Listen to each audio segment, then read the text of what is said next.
seru ada baby. Kalau pagi-pagi tuh jam 2:30 itu udah bangun gitu, udah prepare tuh untuk buat sahur, Ikutan bangun juga dia gitu. Jadi memang pokoknya beda lah rasanya kalau udah punya baby. Dulu kan cuma berdua, kalau bangun cuma berdua ya gimana rasanya. Padahal mereka tuh nggak tahu apa aja yang udah mereka lakukan, udah kemana-mana mungkin yang kita semuanya yang nggak pernah tahu, dan mereka nggak mau bilang aja ke kita. Kalau di kampung tetap mempertahankan tradisi yang seperti, makanya kita tuh kalau lebaran tuh maunya pulang kampung karena merasakan momen-momen dan tradisi-tradisi itu yang nggak kita rasakan di kota. Pernah nggak makan lontong atau ibaratnya ketupat menggunakan tangan? Itu kan berkuah ya, Miss. Kalau saya pribadi pernah, Miss. Pernah ya, gitu ya. Lontongnya aja. Yang paling senang itu adalah ketika anak itu dia udah bisa bangun tidur bilang, abang belum sholat, kayak gitu. Jadi PR-nya adalah kita harus lebih mendidiknya ke agama.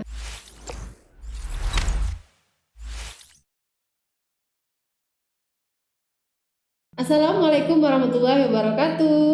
Oke, ketemu lagi kita sore ini di Share In Podcast. Nah, kali ini kita akan membahas masalah persiapan lebaran bagi ibu-ibu muda yang ada di sini. Ya kan, Miss Siska? Ya, benar sekali, Miss Erni.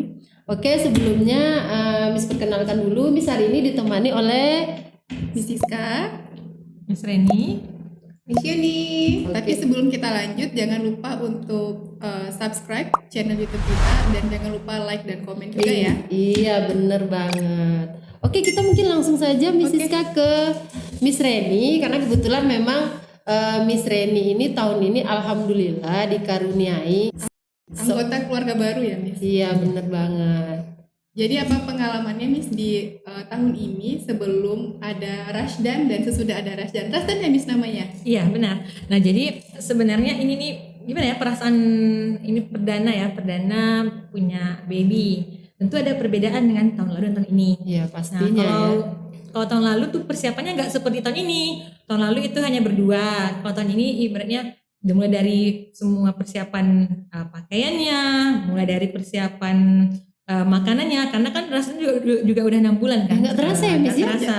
Jadi memang tahun ini benar-benar rasanya tuh kebahagiaan itu bertambah. Memang sih tiap tahun pasti kita mensyukuri kan yang diberikan oleh Allah kan. Tapi memang dengan hadiran Rashdan itu menambah kebahagiaan buat Reni sendiri, dengan Untuk keluarga juga ya, Miss. keluarga juga. Selain memang kebahagiaannya nambah, repotnya juga pasti Oh, nambah. pastinya. Pengalamannya gimana, Miss, mengurusi bayi yang dari umur 6 bulan ya Iya, sekarang? 6 bulan. Tetap berpuasa, terus tetap menyiapkan untuk keluarga juga bagaimana, Miss? Nah, memang kalau misalkan kan kebetulan Rashdan kan tidak ASI ya, anaknya nggak ASI. Jadi memang kalau untuk puasa, Reni sendiri puasa, suami juga puasa. bisa full puasanya ya. Dan kalau misalkan sahur tuh seru ada baby. Kalau pagi-pagi tuh jam 2:30 itu udah bangun gitu, udah prepare tuh untuk buat sahur, Ikutan bangun juga dia gitu. Jadi memang pokoknya beda lah rasanya kalau udah punya baby. Dulu kan cuma berdua, kalau bangun cuma berdua ya gimana rasanya berdua gitu. Ya, untuk lebaran berarti juga perasaannya juga menyambut lebarannya dengan adanya baby di tengah-tengah keluarga, tidak hanya kebahagiaan untuk berdua, tapi juga untuk seluruh keluarga besar ya, Miss, tentunya. Benar. Kan udah 7 tahun ya, Miss ya, 7 tahun. Ini apalagi ini cucu ketiga di keluarga suami sendiri, itu cucu ketiga. Kalau di keluarga sendiri? Nah, kalau sendiri cucu ketiga juga sebenarnya, cuma kayak sama ya? laki-laki yang pertama. Jadi memang pokoknya beda lah rasanya dibanding tahun sebelumnya gitu.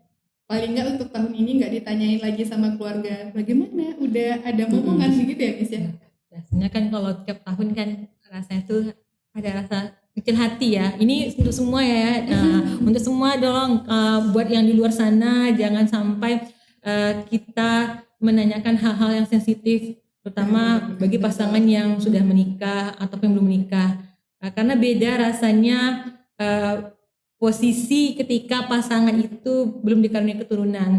Yang paling gak enak itu ketika lebaran kan, ini ada momen tertentu, entah dipegang perutnya, lagi isi ya, padahal gitu kadang-kadang mungkin lebaran, ya? habis makan sarapan, habis makan ini gitu kan. Jadi sering Jadi seperti memang, itu. kalau kita lihat ya, memang tradisi orang Indonesia menanyakan hal-hal sensitif seperti itu tapi cara kita menyampaikan bagaimana sih pembukaannya. Kalau di luar negeri namanya ice breaking ya. Kalau di kita kan nggak mungkin ice breakingnya the weather is good, nggak mungkin. Tapi kalau di luar negeri kalau orang memulai pembicaraan itu biasa aja.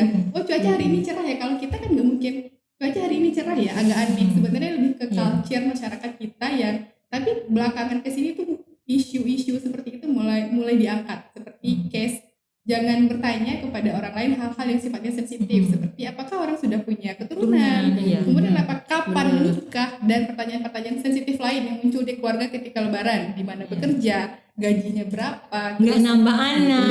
Nah, jadi hal-hal yang seperti itu menurut kita semua, kita sepakat bahwasannya julid ya, dalam tanda kutip bilang julid nggak sih itu ya? Iya, benar banget ya. Mungkin sebenarnya itu diksinya mungkin ya, tapi mungkin maksudnya tidak seperti itu. Tapi kita semua rasanya itu penting untuk dikurangi, karena kita nggak pernah tahu loh struggle setiap orang itu, nggak pernah kita tahu. Untuk keluarga yang pasangan yang sudah menikah 7 tahun, kita nggak pernah tahu mereka udah kemana aja. Kalau yang orang lain atau misalkan saudara-saudara yang mungkin tidak terlalu kenal kita, pasti akan gampang sekali bertanya, udah 7 tahun tapi belum, kamu sih kebanyakan kerja mungkin, atau si A nya kemana.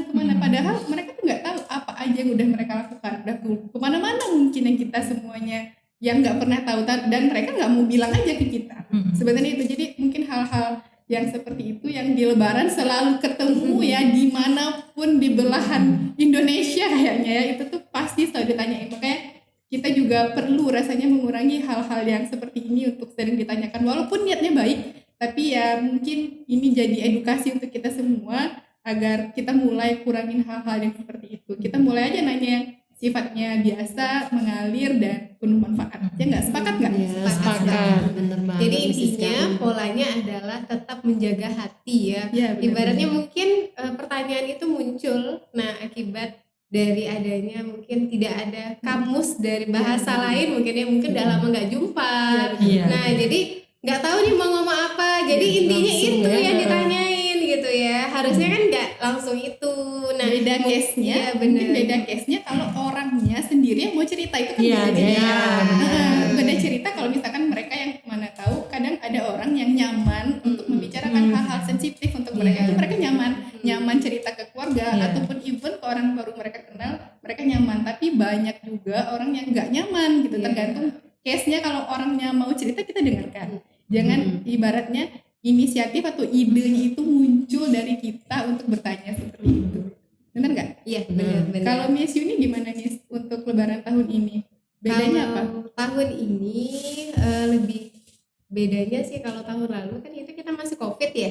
Nah, kalau masih COVID kan kita 2020 ya. 2020. Udah 2 tahun sih. 2020, 2021, sekarang udah 2022 ya.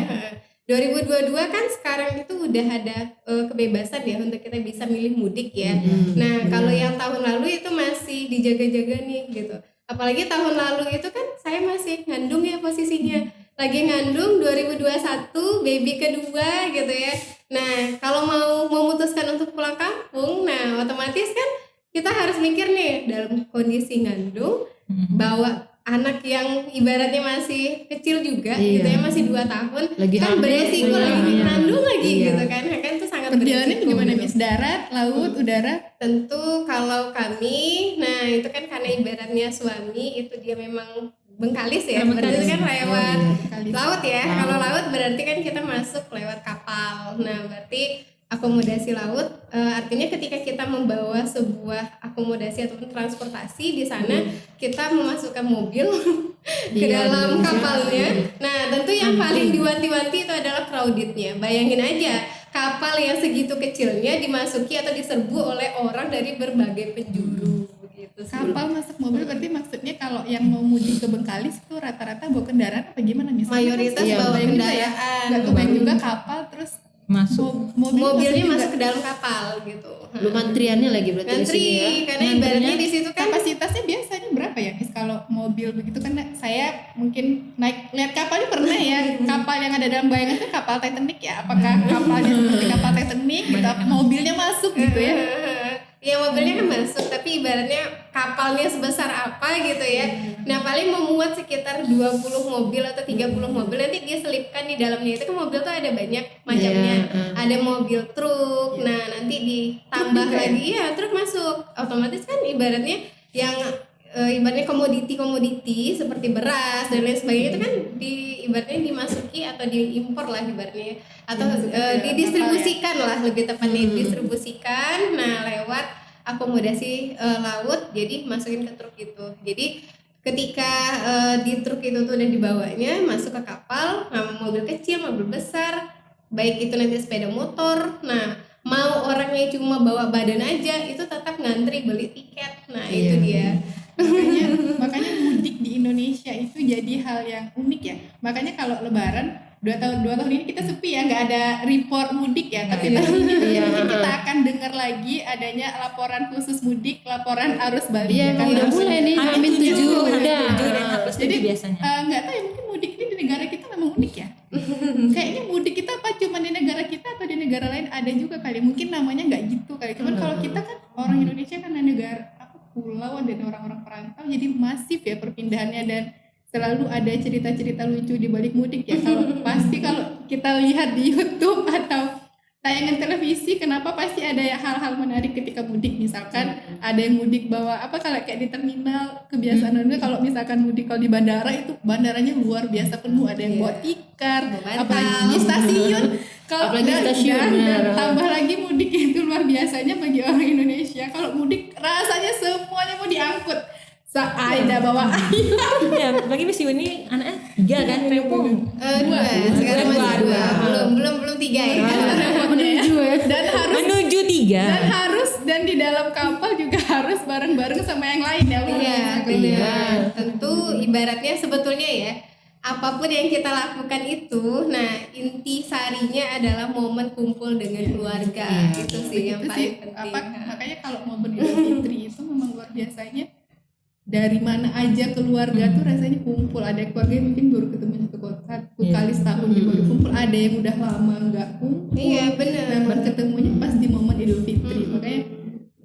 Makanya bagi orang Indonesia momen Idul Fitri itu adalah hari rayanya lebih gede daripada Idul Adha. Mungkin kalau dibandingkan di negara Arab kan hari raya utamanya ada Idul Adha ya. Dibandingkan Idul Fitri benar nggak bisa. Benar. Tapi sebenarnya ada hal unik loh. Kalau di Bengkalis itu ada yang namanya barakan. Nah, jadi barakan itu adalah kita nih satu kampung itu ibaratkan udah satu keluarga. Nah, jadi udah satu keluarga. Kalau udah satu keluarga berarti kita wajib kunjung-kunjungan ya. Nah, kalau nggak kita kunjungi satu rumah, otomatis kan kita jadi nggak enak ya. Masa ada pilih-pilih keluarga, nggak mungkin ya gitu. Nah, jadi ketika ada kondisi barakan itu, nah karena kita semua sudah keluarga, maka masing-masing rumah itu akan menyiapkan yang namanya makanan. Jadi umpamanya pertama nih makanannya makanan kecil atau makanannya. Oke, makanannya itu bisa lontong, tergantung tuan rumah. Bisa nasi. Nah, ibaratnya makan berat. Nah, jadi case-nya untuk rutenya nih biasanya habis sholat Idul Fitri itu, nah kan ibaratnya kita mau titiknya ke kampung sebelah kanan dulu atau ke sebelah kiri dulu. Itu gitu. keluarga semua. Nah, kan ibaratnya satu kampungnya kita anggap sebagai keluarga gitu. Mayoritas sih ibaratnya ini keluarga. Jadi harus dikunjungi Nah, jadi kita harus naik, dan uniknya adalah ketika kita masuk ke sana, ketika kita menaiki sebuah rumah itu wajib makan. Nah, nggak boleh nggak makan di kampung. karena kalau kita nggak makan itu sama ibaratnya kita nggak menghargai namanya ya. Biarlah kita ambil sebelah ketupat itu dimakan, diambil gitu, nggak apa-apa, yang penting makan gitu. Wajib makan. Wajib ya. mirip sama orang Minang gitu. Ya, tapi Serni juga gitu. Saya pun sempat merantau lama di Kabupaten Lingga. Lebaran seperti itu juga. Iya, Ada benar. juga seperti itu. Jadi wajib. Di Bukit Tinggi Kalau juga nggak gitu. dimakan nggak ini. Iya, jadi harus nyiapin perut yang besar. Iya. Ibaratnya kalau tuan rumah sudah siapkan makan, wajib hukumnya dimakan bentuk menghargai. Iya, kalau nggak memang hargai tuan rumah ya. Iya, betul. Jadi itu sih yang perlu, yang ibaratnya hal-hal momen yang sangat dirindukan bahkan ya, karena Tradisi sejak Lebaran COVID ya. sejak COVID kemarin itu kan ya namanya berkumpul-kumpul kan dihindari dulu. Dihindari Nah, dulu. jadi dari 2 tahun belakangan itu udah ditiadakan dulu karena menjaga jarak tadi kan. Nah, kita diminta untuk tidak berkumpul, tidak saling ya dekat-dekatan dulu lah karena COVID kemarin. Tapi semoga lah ya di tahun ini tidak demikian lagi, bisa harmonis lagi, bisa saling Kunjung lagi kunjungi aja. gitu kan. Ibaratnya untuk silaturahim itu masih tetap bisa terjaga gitu. Kalau tradisi yang dulu ada, kan kita punya memori waktu kita kecil ya, tradisi waktu kita lebaran yang sekarang tuh kita udah nggak jumpain lagi.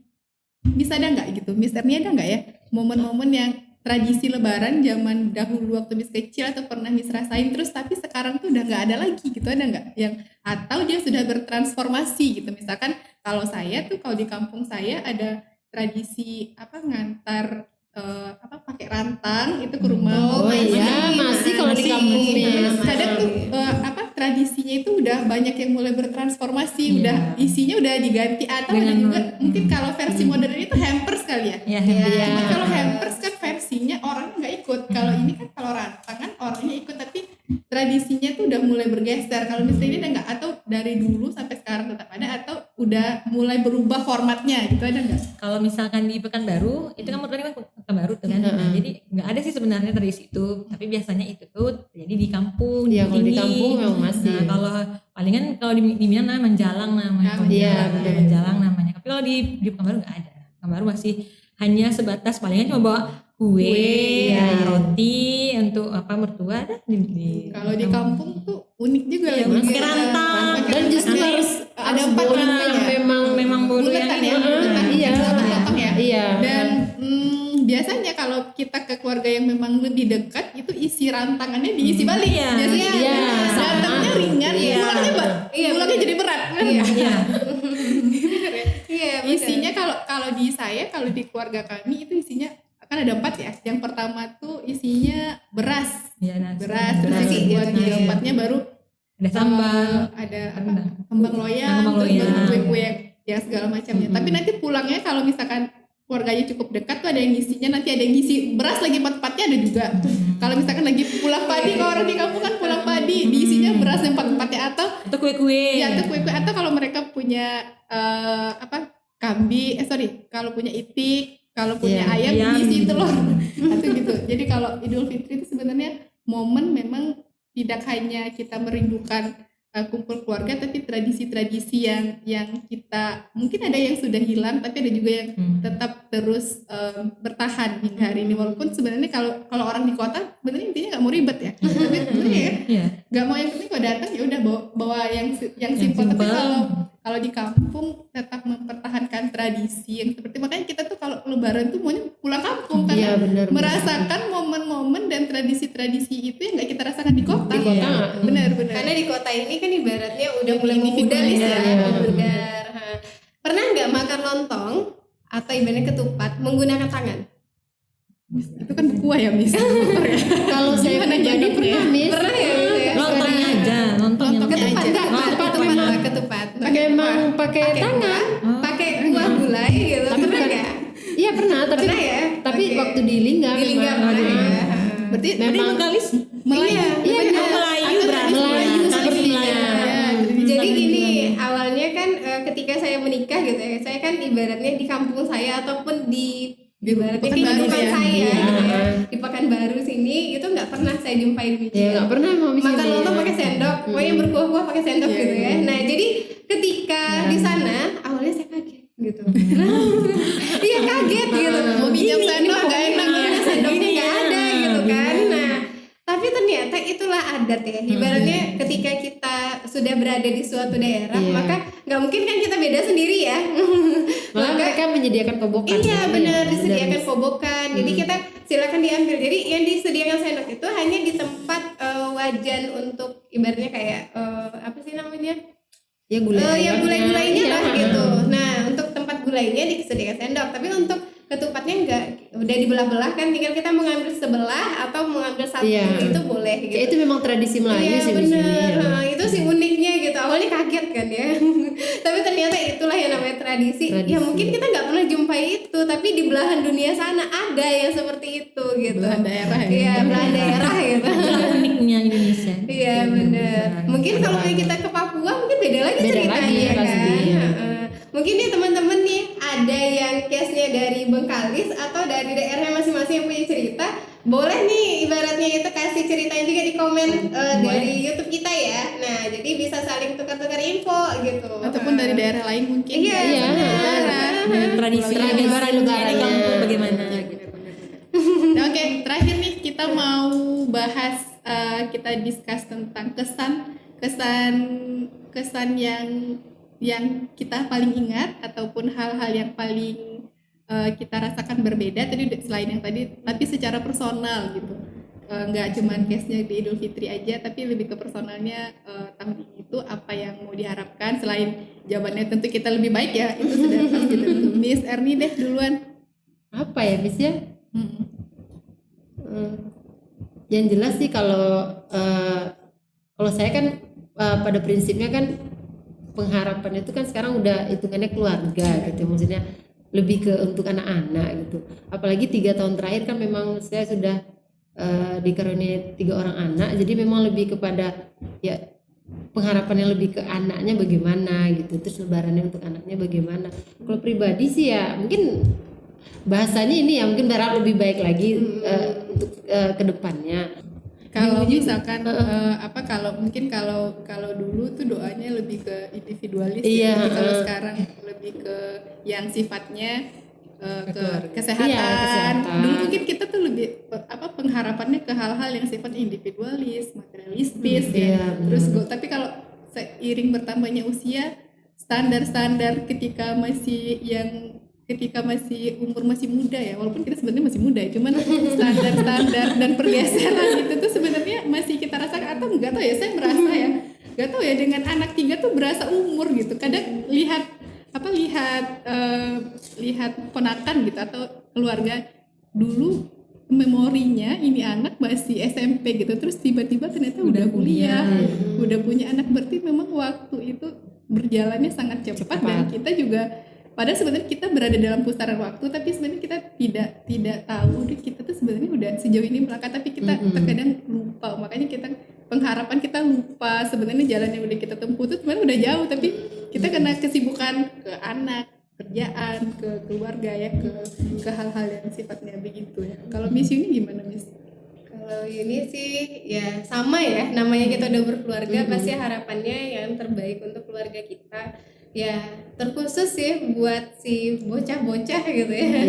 Ibaratnya akan menjadi penerus, itu PR-nya masih sangat besar. Nah, yang paling senang itu adalah ketika anak itu dia udah bisa bangun tidur bilang, "Abang belum sholat." Nah, kayak gitu. Jadi PR-nya adalah kita harus lebih mendidiknya ke agama sih sebetulnya, karena pembelajaran agama itu kalau semuanya tidak kita didik dari rumah, ibaratnya kalau kita mengharapkan hanya dari sekolah gitu ya, nah itu kan nggak maksimal, karena hari-hari siang malamnya mayoritas kan dengan kita.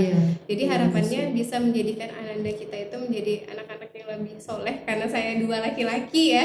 Jadi anak itu bisa menjadi soleh, nah yang bisa menjadi ibaratnya menjadi amal jariah untuk kitanya gitu. Apalagi bulan puasa ya, makin rutinitas yang dulu mungkin ketika hari-hari biasa nggak biasa kita jalani. Misalkan kalau sholat itu biasanya sendiri-sendiri ya, kadang ayah melihat ayahnya sholatnya kapan, umumnya kapan. Tapi kalau bulan puasa tuh momennya pasti ada sholat subuhnya, dan kita bulan puasa menjadi lebih teratur. Jadi itu jadi momen juga untuk anak-anak belajar berkaca. Sebenarnya ini momen-momen yang sangat pas. Memang benar-benar bulan Ramadan itu momen yang sangat pas, tidak hanya untuk kita secara personal untuk ibadah ya, tapi keluarga, mendidik itu benar-benar udah disiapkan sama Allah satu bulan memang untuk memperbaiki semuanya, nggak cuma personal tapi semuanya memang benar-benar terasa perubahannya di bulan ini. Benar nggak ya? Benar. Miss Reni? Kalau Reni pribadi sih, kalau kesan dulu ya Miss ya, kalau kesannya ini kan Ramadan pertama, ibarat itu nggak sholat di masjid setelah pandemi ya. Karena biasa kan selalu tarawih itu di masjid, ternyata beda rasanya. Kalau kita punya, awalnya kan kok nggak bisa tarawih ya gitu kan, oh ternyata kayak gini jadi seorang ibu ya gitu kan.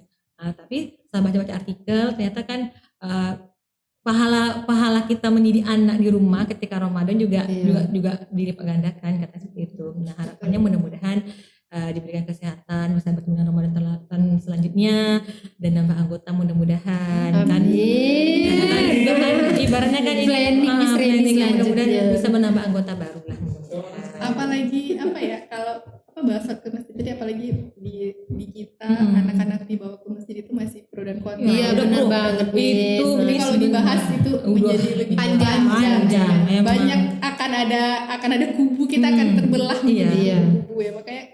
Makanya kita memang harus ngaji masing-masing. Iya. Baik ayahnya, ibunya tuh wajib ngaji agar bisa bisa punya panduan sebenarnya yang mana sih yang mau diikutin. Karena kalau kita berkaca dari apa kata orang sebenarnya dan kita nggak punya landasan, agak susah ya. Makanya pentingnya ngaji ya. Iya, Kalau kita kan kalau pentingnya ilmu udah agama. kurang ngikutin kajian, padahal sebenarnya dari ngaji itu semuanya bisa didapatkan ya. Tapi sebetulnya yang penting itu penerapannya, Miss. Bener-bener. Iya, Teorinya kita hafal ya. Teorinya kita kadang udah tahu gitu. Teorinya Iya, hafal, tapi pas penerapannya Ya penerapannya itu kadang yang lebih sulit gitu ya. Karena khususnya nih, saya tambahin sedikit ya Miss ya. Ibaratnya gini, saya punya baby, punya anak tuh 2 laki-laki. Nah, yang namanya laki-laki itu biasanya lasak ya. Nah, bahas nanti tentang sholat. Nah, kadang dia manjat gitu. Iya, manjat. Manjat itu kalau samanya ya minimal dia tahu bahwasanya kita sedang ibadah, maka dia ibaratnya ketika dia manjat ya udah nggak apa-apa, kita gendong aja, anggapnya sebagai gendong gitu. Jadi nanti setelah dia ibaratnya setelah kita selesai untuk sholat, baru kita panggil dianya, abang kenapa gitu kan, ayo anak sini sayang. Nah boleh abang ketika ibunya atau ibaratnya ketika Umi sama Abi sholat boleh abang kayak gitu. Nah enggak Umi, abang minta maaf ya Umi. apalagi polosnya Iya, anak-anak. polos. Bener. Sebenarnya kalau kita lebih memberikan kepada sentuhan kasih sayang, yakin dan percaya deh itu anak jiwanya masih sangat-sangat lembut gitu. Itu tadi obrolan kita mengenai Idul Fitri. Don't forget to like, subscribe, and comment. Thank you for watching. Share in podcast mengucapkan Selamat Hari Raya Idul Fitri 1443 Hijriah. Mohon